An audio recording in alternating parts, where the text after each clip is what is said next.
जंगल में वीरबान नाम का एक सफेद शेर रहा करता था। वीरबान शेर बहुत ही नेक दिल और ईमानदार शेर था। वीरबान पिछले 50 वर्षों से जंगल पर राज कर रहा था और अपने जंगल के जानवरों की रक्षा कर रहा था। वीरबान के जंगल में बहुत से जानवर रहा करते थे। वे सभी बड़ी खुशी से अपना जीवन यापन करते थे। लेकिन वीरबान अब बूढ़ा हो चुका था। अब उसमें पहले जैसी ताकत नहीं रही थी, इसलिए अब वीरबान अपना अधिकतर समय अपनी गुफा पर रहकर ही बिताता था। उसी जंगल में भोलू नाम का एक बाघ अपनी पत्नी बाघिन और बेटे के साथ रहा करता था। भोलू बाघ का बेटा एक सफेद रंग का बाघ था। उसका नाम बगीरा था। भोलू बाघ वीरबान शेर का एक अच्छा मित्र था। भोलू जंगल में रहकर वीरबान शेर के कामों में उसकी हमेशा मदद किया करता था और समय समय पर वीरबान शेर का हाल पूछने के लिए उसकी गुफा पर आता था। ऐसे ही जंगल में अब सब कुछ ठीक चल रहा था। एक बार उस जंगल में अचानक से कुछ खूंखार खूनी चीते, वे सभी चीते बड़े ही जालिम थे। वे सभी चीते जंगल में आकर बहुत खुश होते हैं। तभी उन चीतों का एक सरदार कहता है, सुनो भाइयों, यह जंगल तो बहुत ही बड़ा है। यहाँ हमें ढेर सारा भोजन खाने को मिलेगा। अब हम इसी जंगल में रहेंगे और इस जंगल को धीरे धीरे सुनसान बना देंगे। हा हा हा हा हा हा हा। ऐसा कहकर वे सभी जालिम चीते जंगल के जानवरों पर हमला कर देते हैं और जानवरों को अपना शिकार बनाने लगते हैं। सारे जंगल में हाहाकार मच जाती है। उन खूनी चीतों को देखकर जंगल के जानवर अपनी जान बचाने के लिए इधर उधर भागते हैं, लेकिन वे जालिम खूनी चीते बहुत से जानवरों को मार डालते हैं। वहीं जब भोलू बाघ को जंगल में मचे उत्पात के बारे में पता लगता है तो भोलू उसी समय उस जगह पर पहुंचता है। भोलू देखता है कि उन जालिम चीतों ने जंगल में आतंक मचाया हुआ है। सुनो जालिम चीतो, कौन हो तुम और तुम्हारी हिम्मत कैसे हुई हमारे जंगल में घुसने की? तुम सबने इन मासूम जानवरों को मारकर बहुत बड़ी गलती की है। अब मैं तुम्हें नहीं छोड़ूंगा। ऐसा बोलकर भोलू बाघ बिना डरे उन सभी चीतों से भिड़ जाता है। परंतु वे जालिम चीते बहुत ही शक्तिशाली थे और संख्या में बहुत ज्यादा थे। वे सभी मिलकर भोलू बाघ पर हमला करते हैं और सभी मिलकर भोलू बाघ को वहीं मार डालते हैं। भोलू बाघ को मारकर उन चीतों का सरदार कहता है, भाइयों, यह बाघ इस जंगल के राजा वीरबान शेर का एक अच्छा सिपाही था। इसे तो हमने बड़ी आसानी से मार डाला। इस जंगल का राजा वीरबान शेर अब बूढ़ा हो चुका है। अब उसमें इतनी शक्ति नहीं कि वह हमारा सामना कर सके। चलो चलकर उसे भी खत्म कर देते हैं। ऐसा कहकर वे सभी खूनी चीते वीरबान शेर की गुफा पर पहुंचते हैं और वहां जाकर वीरबान शेर पर हमला कर देते हैं। बेचारा बूढ़ा वीरबान शेर उनका सामना नहीं कर पाता है और जख्मी होकर जमीन पर गिर जाता है। जालिम चीते वीरबान शेर को एक पिंजरे में कैद कर देते हैं। सफेद शेर, मैं तुझे इतनी आसानी से नहीं मारूंगा। मैं तुझे तड़पा तड़पा कर मारूंगा। अभी तो तुझे इस जंगल के खजाने के बारे में मुझे बताना है। तब तक तो इसी पिंजरे में ऐसे ही कैद रहेगा। ऐसा बोलकर खूनी चीते वीरबान शेर के जंगल पर कब्जा कर लेते हैं और वहां राज करने लगते हैं। उधर जंगल के बाकी जानवर बड़े परेशान हो जाते हैं और सभी भोलू बाघ की पत्नी बाघिन के पास आकर इकट्ठे हो जाते हैं। तब उनमें से एक गाय बाघिन को भोलू बाघ की हत्या की खबर देती है। यह सुनकर बाघिन ज्यादा दुखी हो जाती है। तभी एक भालू कहता है, अरे भाइयों, अब क्या होगा? उन जालिम चीतों ने तो हमारे जंगल में तबाही मचा रखी है और हमारे महाराज वीरबान शेर को भी बंदी बना लिया है। हमारे पास भोलू जैसा एक वीर सिपाही था, उन जालिम चीतों ने उसे भी मार डाला। अब हमारे पास कुछ नहीं बचा है। मुझे लगता है अब हमें इस जंगल को छोड़कर जाना ही होगा। भालू की यह बात सुनकर बाघिन कहती है, नहीं भाइयों, हमें ऐसा कुछ नहीं करना चाहिए। हमारे महाराज वीरबान शेर ने हमेशा हम सबकी रक्षा की है। इस समय वह मुसीबत में है, इसलिए हम सबको यहाँ से भागने की बजाय अपने महाराज को उन जालिम चीतों से बचाना चाहिए। मेरे पति ने इस जंगल को बचाने के लिए अपने प्राण गंवा दिए। मैं उन जालिम चीतों से बदला लिए बिना कहीं नहीं जाऊंगी। तब ऐसा कहकर बाघिन सभी जानवरों के साथ मिलकर वीरबान शेर को, अपने महाराज वीरबान शेर को उन जालिम चीतों के चंगुल से आजाद करने का प्लान बनाते हैं। एक दिन वे सभी जालिम चीते जंगल में शिकार करने के लिए निकलते हैं। तब बाघिन भालू के साथ उनकी निगरानी कर रही होती है। उन जालिम चीतों के वहां से जाते ही बाघिन भालू के साथ वीरबान शेर के पास पहुंचती है। बाघिन और भालू को वहां देखकर वीरबान शेर बहुत खुश होता है। अरे बाघिन बहन और भालू, तुम सब जिंदा हो। मुझे तो लगा कि उन जालिम चीतों ने तुम सबको मार डाला। बागिन बहन, मेरा जाबाज बहादुर सिपाही भोलू कहाँ है? वह मुझे बचाने अवश्य आएगा। तब बागिन रोते हुए वीरभान शेर को भोलू की मृत्यु के बारे में बताती है। वीरभान शेर यह सुनकर बहुत दुखी होता है। बागिन बहन, तुम मुझे माफ कर दो। मेरे होते हुए मैं तुम्हारे पति बाघ को नहीं बचा पाया। अब तुम मेरी बात ध्यान से सुनो। ये सभी रंगीन चीते बहुत ही शक्तिशाली हैं। तुम सब मिलकर भी इनका सामना नहीं कर सकते हो। यहाँ से थोड़ी दूर एक जंगल है जहाँ मेरे दोस्त कुछ रंगीन शेर रहते हैं। तुम उनके पास जाकर उनसे मदद मांगो। वे सभी रंगीन शेर तुम्हारी मदद अवश्य करेंगे। तब वीरभान शेर की बात सुनकर बागिन और भालू ऐसा ही करते हैं। वह दोनों उन रंगीन शेरों के जंगल में पहुंचते हैं और वहां जाकर उन रंगीन शेरों को सारी बात बताते हैं। क्या कहा बागिन बहन? ये तुम क्या कह रही हो? उन जालिम चीतों ने हमारे दोस्त वीरभान को बंदी बना लिया है। बहन तुम चिंता मत करो। चलो भाइयों, आज हम सब मिलकर खूनी चीतों का हमेशा के लिए अंत कर देते हैं। ऐसा कहकर वे सभी रंगीन शेर वीरभान शेर के जंगल में खूनी चीतों के पास पहुंचते हैं। रंगीन शेरों को वहां देखकर सभी चीते हैरान हो जाते हैं। अरे जालिम चीतो, तुमने इस जंगल के मासूम जानवरों को मारकर और हमारे दोस्त वीरभान को कैद करके बिल्कुल अच्छा नहीं किया। अब तुम सबकी खैर नहीं। ऐसा कहकर वे सभी रंगीन शेर उन सभी जालिम चीतों पर हमला कर देते हैं और एक एक करके सभी रंगीन शेर उन जालिम चीतों की जीवन लीला वहीं समाप्त कर देते हैं और वीरभान शेर को आजाद करा लेते हैं। यह कहानी है कुछ दुष्ट रंगीन बाघों की। वे सभी रंगीन बाघ बहुत घमंडी और सभी के सभी जालिम थे। उन रंगीन बाघों के पास कुछ अद्भुत शक्तियाँ थीं। किसी के पास अग्नि की शक्ति, किसी के पास वायु की शक्ति, तो किसी के पास जल की शक्ति थी। वे सभी रंगीन शेर अपनी शक्तियों का हमेशा गलत फायदा उठाते थे। वे सभी जंगल के जानवरों को डरा धमकाकर उनसे अपना काम कराया करते थे। जो भी जानवर उनकी बात नहीं मानता था तो वह उसे अपनी शक्तियों से जलाकर मार दिया करते थे। जंगल के सभी जानवर उन रंगीन बाघों से बहुत ही ज्यादा परेशान थे और सभी जानवर उन रंगीन बाघों का सामना करने से भी डरते थे। एक दिन जंगल के सभी जानवर उन रंगीन बाघों की जुल्मों से परेशान होकर एक जगह इकट्ठे होकर बातें कर रहे थे। तभी उनके जंगल में एक सफेद शेर वहां आता है। जंगल के सभी जानवर उस सफेद शेर को देखकर हैरान हो जाते हैं। वह सफेद शेर यहाँ रंगीन बाघों के जंगल में अपने पिता की मौत का बदला लेने के लिए यहाँ आया था। दरअसल आज से 20 वर्ष पहले इस जंगल के राजा गब्बर शेर हुआ करते थे। उनका एक बेटा भी था जिसका नाम सिम्बा था। गब्बर शेर की रंगीन शेरों की एक सेना थी। उन सभी रंगीन शेरों के पास कुछ अद्भुत शक्तियां थीं। किसी के पास अग्नि की शक्ति, किसी के पास वायु की शक्ति, तो किसी के पास जल की शक्ति थी। वे सभी रंगीन शेर अपनी शक्तियों से जंगल के जानवरों की हमेशा रक्षा किया करते थे। गब्बर शेर की सेना के रहते किसी की हिम्मत नहीं थी कि उनके जंगल में कदम भी रख सके। इसलिए जंगल के सभी जानवर रंगीन शेरों के राज में बहुत ही खुश थे और हंसी खुशी अपना जीवन यापन कर रहे थे।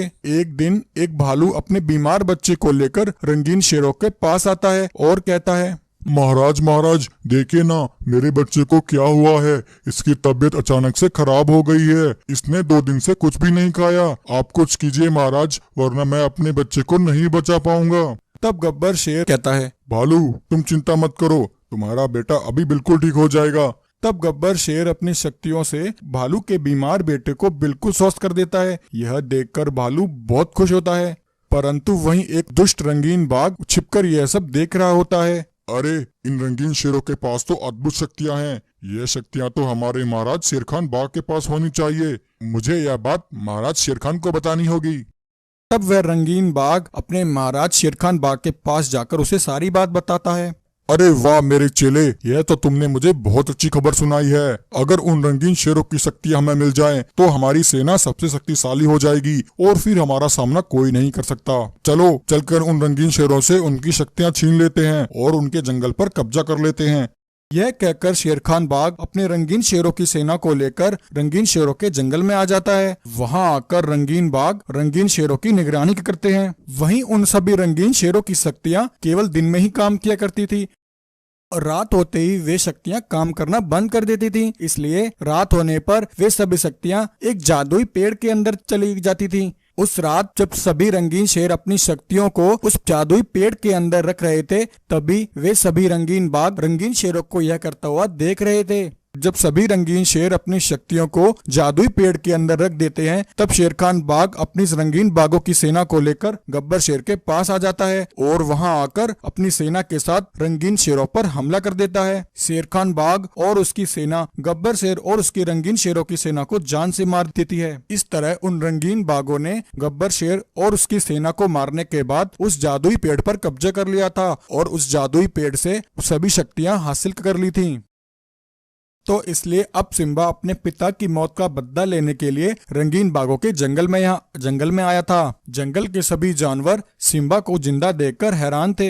हाँ भाइयों, मैं जिंदा हूँ। मुझे पता है उस शेर खान बाघ की सेना ने तुम सब पर बहुत ज्यादा जुल्म किया है, परंतु अब वक्त आ गया है उन दुष्ट रंगीन बाघों से अपना बदला लेने का।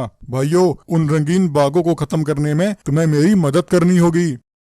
तब सिम्बा शेर एक गाय को शेर खान बाघ के पास भेजता है। शेर खान बाघ, आज रात हम सब जानवरों ने मिलकर आप और आपकी सेना के लिए एक दावत रखी है। आप सबको दावत में शामिल होना है। अरे वाह गाय, ये तो तुमने बहुत अच्छा किया। मैं तुम सब जानवरों से बहुत खुश हूँ। तुम सब ऐसे ही हमारी सेवा करते रहो। मैं अपनी सेना को लेकर वहाँ जरूर आऊंगा। रात होते ही शेर खान बाघ अपनी पूरी सेना के साथ जानवरों की दावत में पहुंचता है और वहां जाकर बड़े मजे से अपनी सेना के साथ दावत का आनंद लेता है। उधर मौका मिलते ही सिम्बा शेर उस जादुई पेड़ के पास पहुंचता है और वहां जाकर उससे सारी शक्तियां हासिल कर लेता है। सुबह होते ही सिम्बा शेर उन जादुई शक्तियों से सभी रंगीन बाघों का हमेशा हमेशा के लिए अंत कर देता है। इस तरह सिम्बा शेर जानवरों की मदद से अपने पिता की मौत का बदला शेर खान बाघ से ले लेता है और फिर सिम्बा शेर सभी जानवरों के साथ हंसी खुशी फिर से जंगल में रहने लगता है। एक जंगल में 3 जादुई बाघ रहा करते थे। उन सभी के पास कुछ जादुई शक्तियाँ थीं। वह तीनों रंगीन बाघ अपनी शक्तियों का हमेशा गलत प्रयोग करते थे। वह तीनों बड़े ही बेरहम और निकम्मे आलसी थे। उनका सेवक एक सफेद रंग का सिम्बा शेर था। उन तीनों बेरहम बाघों ने सिम्बा को अपना गुलाम बना रखा था। वह सिम्बा से अपना हर काम कराया करते थे। एक बार सिम्बा उन तीनों रंगीन बाघों से कहता है, बाघ महाराज, मुझे कुछ जरूरी काम से पास वाले जंगल में जाना है। मैं थोड़ी देर में वापस लौट आऊंगा। क्या मैं वहां जा सकता हूँ? अरे ओ सिम्बा, ये तुम क्या बोल रहे हो? तुम चले जाओगे तो हमारे लिए शिकार कौन लेकर आएगा? नहीं नहीं, तुम कहीं नहीं जाओगे। चुपचाप यहीं हमारे पास रहो और हमारे भोजन का बंदोबस्त करो। सिम्बा उन तीनों बाघों के आगे बहुत मिन्नतें करता है, परंतु वह सिम्बा की एक नहीं सुनते और उसे डांट फटकार कर वहां से भगा देते हैं। बेचारा सिम्बा निराश होकर वहां से चला जाता है। ऐसे ही एक दिन उन बाघों के जंगल में एक खतरनाक बाघ मानव घुस आता है। वह खूंखार बाघ मानव जंगल में आते ही जानवरों पर हमला कर देता है और उन्हें मारने लगता है। वह खूंखार बाघ मानव धीरे धीरे जंगल के कई जानवरों को मार डालता है। उस बाघ मानव को ऐसा करते सिम्बा शेर देख लेता है। यह देखकर सिम्बा हैरान हो जाता है। अरे, यह बाघ मानव कौन है? यह तो बड़ा ही खूंखार और खतरनाक लग रहा है। यह दुष्ट बाघ तो हमारे जानवरों को मार रहा है। मुझे यह बात इसी समय जाकर तीनों रंगीन बाघों को बतानी होगी। तब सिम्बा शेर फौरन उन तीनों रंगीन बाघों के पास पहुंचता है और वहां जाकर उन्हें सारी बात बताता है। अरे सिम्बा, क्या तुम पागल हो गए हो? या तुम क्या कह रहे हो? हमारे जंगल में हमारी अनुमति के बिना कोई नहीं आ सकता। आसपास के जंगल में सबको यह खबर है कि हमारे पास अद्भुत जादुई शक्तियां हैं, इसलिए हमारा सामना करने की किसी की हिम्मत नहीं। नहीं बाघ महाराज, मैं सच कह रहा हूँ। मैंने उस बाघ मानव को जंगल में कहर मचाते हुए अपनी आँखों से देखा है। अच्छा, ऐसी बात है तो ठीक है, हम तीनों इसी समय जाकर उस बाघ मानव को देखते हैं। हमसे ज्यादा शक्तिशाली कोई नहीं हो सकता। तब यह कहकर वह तीनों रंगीन बाघ उसी समय बाघ मानव के पास पहुंचते हैं। अरे ओ बहरूपिये बाघ, कौन हो तुम और हमारे जंगल में क्या कर रहे हो? निकलो यहाँ से, वरना तुम्हारे लिए अच्छा नहीं होगा। रंगीन बाघों की बात सुनकर बाघ मानव उन पर जोर जोर से हंसने लगता है।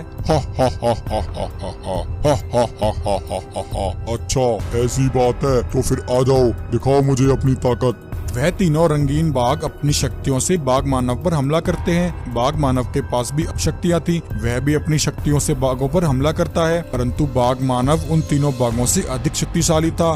रंगीन बाघों की शक्तियाँ बाघ मानव की शक्तियों के आगे फीकी पड़ जाती हैं। अरे भाइयों, यह बाघ मानव तो बड़ा ही खतरनाक है। हम तीनों इसका सामना नहीं कर सकते। चलो यहाँ से भाग चलते हैं, वरना यह हमें जिंदा नहीं छोड़ेगा। यह कहकर वह तीनों रंगीन बाघ अपनी जान बचाकर वहाँ से भाग जाते हैं। उधर सिम्बा उदास होकर जंगल में चलते जा रहा था। तभी उसके सामने एक जादुई दरवाजा प्रकट होता है और उस दरवाजे में से एक जादुई रंगीन शेर बाहर आता है। रंगीन शेर को देखकर सिम्बा कहता है, अरे रंगीन शेर, तुम कौन हो? मैंने तुम्हें यहाँ पहली बार देखा है। हाँ सिम्बा, तुम सही कह रहे हो, मैं यहाँ पहली बार आया हूँ। मैं जादू शेरों की दुनिया से यहाँ आया हूँ। सिम्बा, मुझे तुम्हारी मदद चाहिए, क्या तुम मेरी मदद करोगे?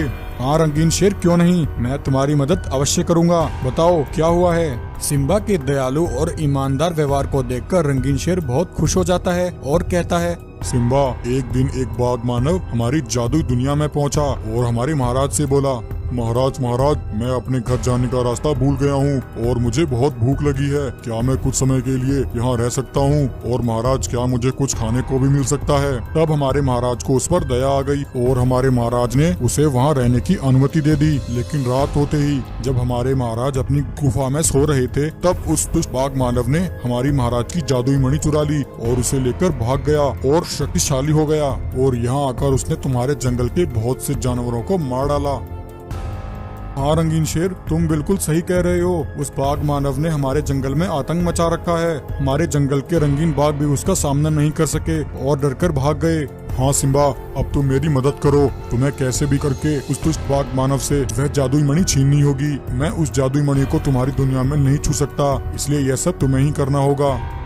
तब यह सुनकर सिम्बा शेर उसी समय बाघ मानव के पास पहुंचता है। बाघ मानव उस समय एक गाय का शिकार कर रहा होता है। तब सिम्बा चुपके से वह जादुई मणि चुरा लेता है। जैसे ही बाघ मानव पीछे मुड़ के देखता है, तभी सिम्बा उस जादुई मणि की शक्ति से उस खतरनाक बाघ मानव का वहीं अंत कर देता है और जादुई मणि को रंगीन शेर को लाकर देता है। यह देखकर रंगीन शेर बहुत खुश होता है। फिर रंगीन शेर सिम्बा को लेकर उन तीनों रंगीन बाघों के पास पहुंचता है और उन्हें सारी बात बताता है कि किस तरह अपनी सूझबूझ से सिम्बा ने जंगल को बाघ मानव के आतंक से बचाया है। रंगीन बाघों, आज के बाद तुम सिम्बा को कभी तंग नहीं करोगे। सिम्बा, आज से तुम आजाद हो। और हाँ, अगर तुम तीनों ने फिर से सिम्बा पर अपना हुक्म चलाया तो तुम्हारी खैर नहीं। यह कहकर रंगीन शेर वहाँ से गायब हो जाता है और फिर सिम्बा आजाद होकर फिर से हंसी खुशी अपने जंगल में रहने लगता है। एक जंगल में बंटी बाघ अपनी पत्नी सीमा और बेटे रघु के साथ रहता था। बंटी बाघ का बेटा रघु बहुत ही सुंदर था। वह बिल्कुल दूध जैसा सफेद दिखता था। बंटी अपनी पत्नी सीमा और बेटे रघु के साथ जंगल में खुशी से रह रहा था। बंटी बाघ का एक बहुत अच्छा मित्र भी था जिसका नाम था शंभू शेर। शंभू और बंटी दोनों बहुत अच्छे मित्र थे। बंटी बाघ अपने दोस्त शंभू से हर बात साझा करता था क्योंकि बंटी शंभू पर बहुत विश्वास किया करता था। एक दिन बंटी बाघ बाघिन से कहता है, सुनो सीमा, मुझे कुछ जरूरी काम से पास वाले जंगल जाना है। हो सकता है मुझे आने में कुछ समय लग जाए। तुम रघु और जंगल के जानवरों का ख्याल रखना। इतना कहकर बंटी बाघ वहाँ से चला जाता है। तब सीमा अपने बंटी रघु से कहती है, सुनो बेटा, बहुत समय हो गया है, मैंने जंगल का मुआयना नहीं किया। चलो हम दोनों चलकर एक बार जंगल का मुआयना कराते हैं। तब यह कहकर सीमा और रघु दोनों जंगल में निकल पड़ते हैं और वह दोनों पूरे जंगल की निगरानी करते हैं कि कहीं कोई परेशानी तो नहीं है। शाम होते ही सीमा बंटी को लेकर वापस अपनी गुफा पर लौट रही होती है।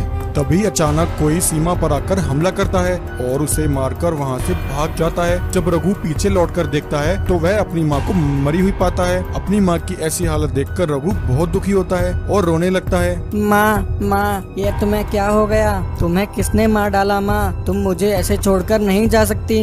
रघु को रोता हुआ देखकर जंगल के कुछ जानवर भी वहां आते हैं। वह सभी बाघिन की ऐसी हालत देखकर हैरान हो जाते हैं और बहुत दुखी होते हैं। तभी बंटी का मित्र शंभू शेर भी वहां आता है। बाघिन को खून से लथपथ देखकर शंभू कहता है, अरे अरे रघु बेटा, यह बाघिन को क्या हुआ? इनके साथ ऐसा कौन कर सकता है? पता नहीं अंकल, हम अपने घर वापस लौट रहे थे। जब मैंने पीछे देखा तो मेरी माँ को किसी ने मार डाला था।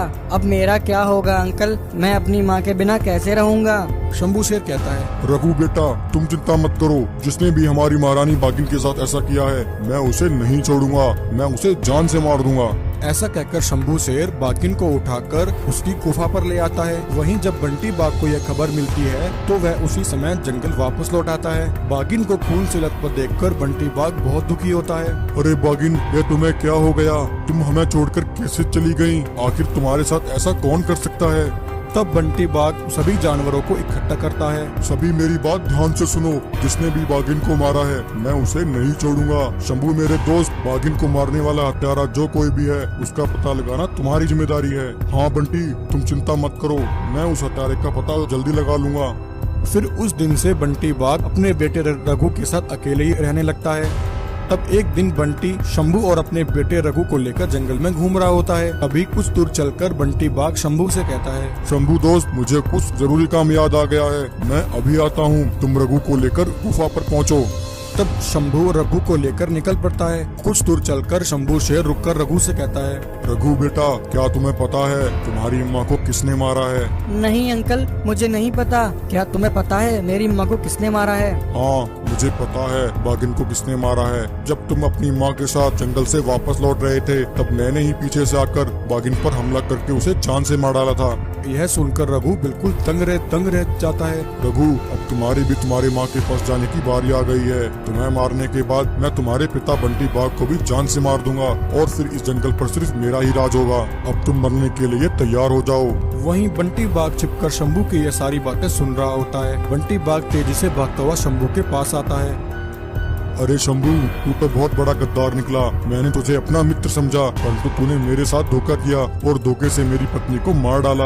अरे गद्दार, मुझे तेरी गद्दारी के बारे में पहले ही पता चल चुका था। बंटी बाघ, मुझे पता है हमारी महारानी बाघिन को किसने मारा है। हाँ गाय, बताओ बाघिन को किसने मारा है? बंटी बाघ, बाघिन को मारने वाला हत्यारा तुम्हारा दोस्त शंभू शेर है।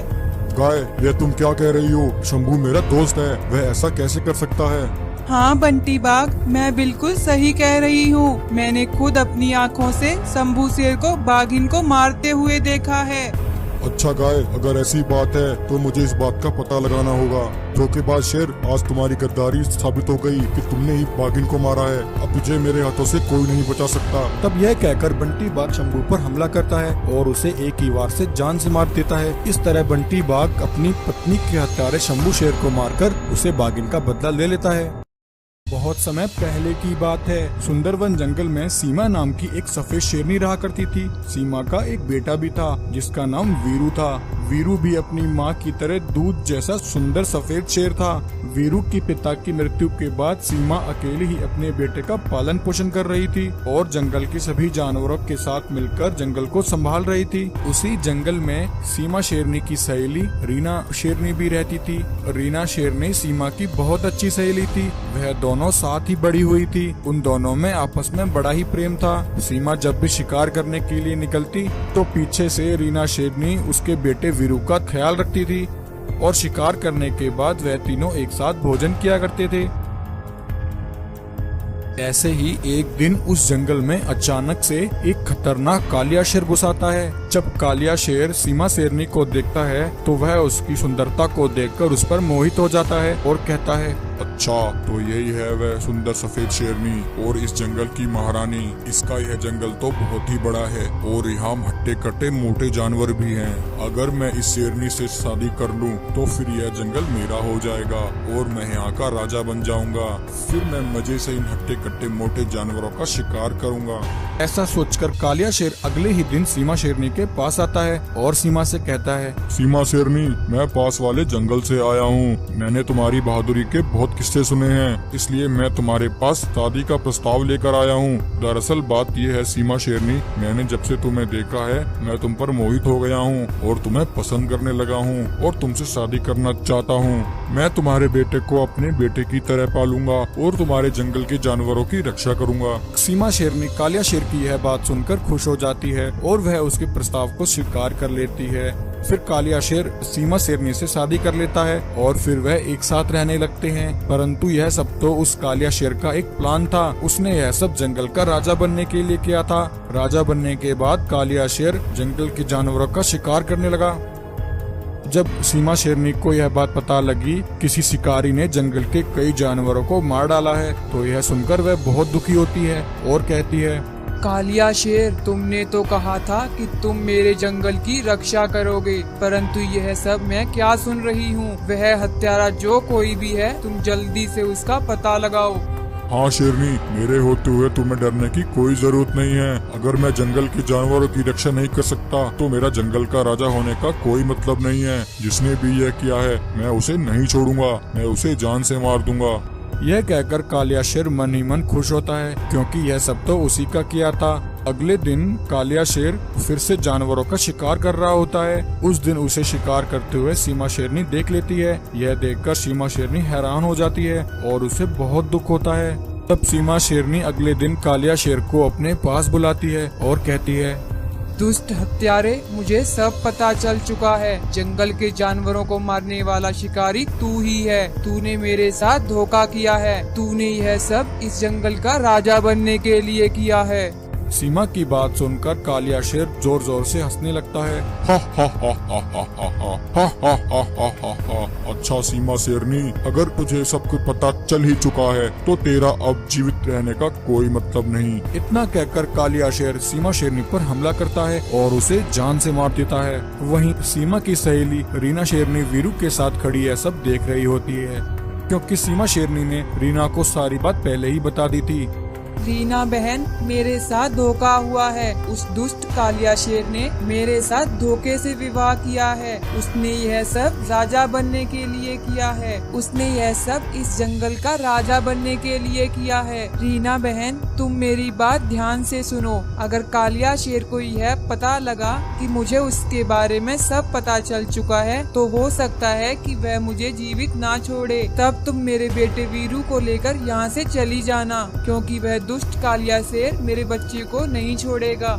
यह सब सोचकर रीना शेरनी बहुत दुखी हो जाती है और वीरू को लेकर उसी समय जंगल से निकल जाती है और उसे लेकर एक दूसरे जंगल में आ जाती है और वहीं उसका पालन पोषण करती है। ऐसे ही काफी समय बीत जाता है और अब वीरू बड़ा हो जाता है। तब एक दिन रीना शेरनी वीरू को सारी बात बताती है कि उसकी असली माँ सीमा शेरनी थी। कालिया शेर ने उसकी माँ के साथ धोखा किया और उसकी माँ को बड़ी बेरहमी से मार डाला। जब वीरू यह बात सुनता है तो उसे बहुत दुख होता है और उसे बहुत गुस्सा आता है, क्योंकि उसे अब अपनी माँ का बदला लेना था। माँ, मैं उस हत्यारे कालिया शेर को नहीं छोड़ूंगा। उस हत्यारे शेर ने मेरी बेकसूर माँ को मार डाला। मैं उसे जान से मार दूंगा। तुम मुझे इसी समय उस कालिया शेर के जंगल ले चल। तब रीना शेरनी वीरू को लेकर उसी जंगल में आ जाती है। रीना शेरनी को वीरू के साथ देखकर कालिया शेर कहता है, अरे रीना शेरनी, तुम इतने दिनों से कहाँ गायब थी और यह तुम्हारे साथ सफेद शेर कौन है? अरे हत्यारे, मैं उसी बेकसूर माँ का बेटा हूँ जिसे तूने अपने स्वार्थ के लिए मार डाला था। आज मैं तुझे नहीं छोड़ूंगा। वीरू की यह बात सुनकर कालिया शेर बहुत डर जाता है।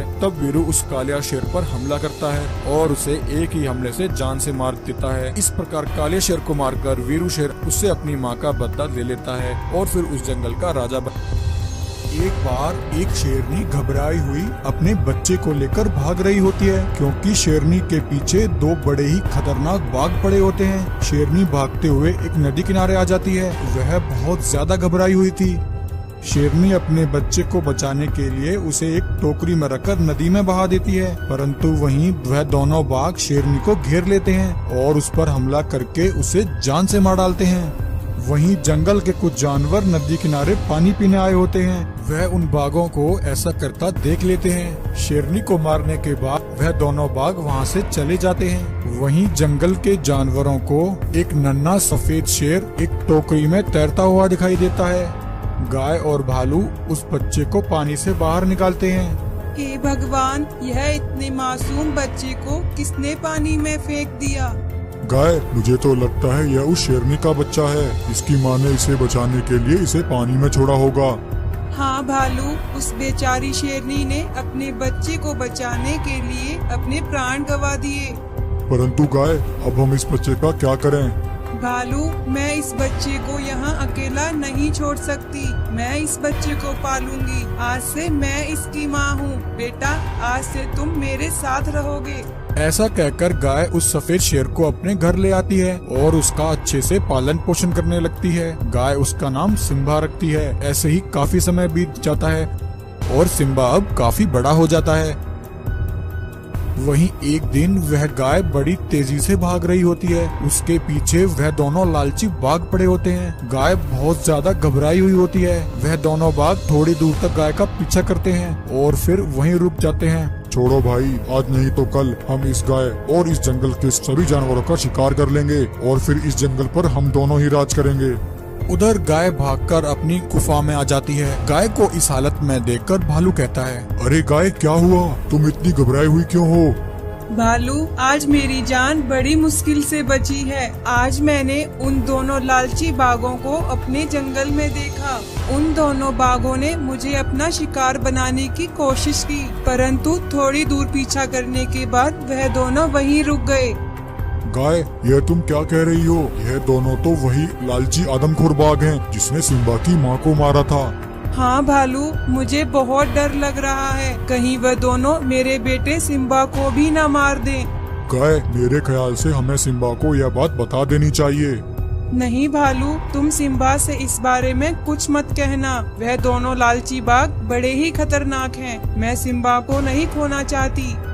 वहीं अगले दिन वह दोनों बाघ जंगल में फिर से घुस आते हैं और वहां आकर वह दोनों आतंक मचाने लगते हैं और जंगल के जानवरों को एक एक करके मारने लगते हैं। जब गाय को यह बात पता लगती है तो गाय भालू से कहती है, भालू, तुम सिम्बा के साथ यहीं रहना। मैं इन दोनों बाघों को समझाने की कोशिश करती हूँ। अगर मैं वापस ना लौटूं तो तुम सिम्बा को लेकर यहाँ से चले जाना।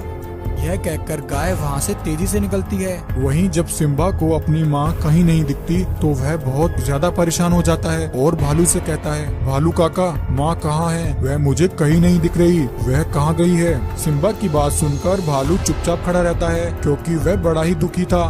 भालू काका, क्या हुआ? आप मुझे बहुत चिंतित लग रहे हो। मुझे बताओ, आखिर क्या बात है? तुम मुझसे जरूर कुछ छुपा रहे हो। तब भालू सिम्बा को सारी बात बताता है कि उसकी माँ उन दोनों लालची बाघों से मुकाबला करने गई है। वह दोनों बाघ उसकी असली माँ शेरनी के हत्यारे हैं। उसकी माँ शेरनी ने उसे बचाने के लिए एक टोकरी में रखकर नदी में बहा दिया था। तब गाय ने उसे अपना बेटा समझकर उसे पाला पोसा और बड़ा किया। भालू की यह बात सुनकर सिम्बा को बहुत गुस्सा आता है। उधर वे दोनों आदमखोर बाघ गाय को घेर लेते हैं। उस दिन तो तू बच गई थी गाय, परंतु आज तुझे बचाने कौन आएगा? आज हम दोनों तेरी बोटी बोटी खा जाएंगे। यह कहकर दोनों बाघ गाय को मारने के लिए उसकी तरफ बढ़ते हैं। तभी इतने में सिम्बा दौड़ता हुआ वहां आता है और उन दोनों बाघों पर हमला कर देता है और एक एक करके उन दोनों बाघों को जान से मार देता है और अपनी माँ गाय को उन दोनों से बचा लेता है। इस तरह सिम्बा अपनी माँ गाय के प्राणों को बचाकर उसका कर्ज चुका देता है।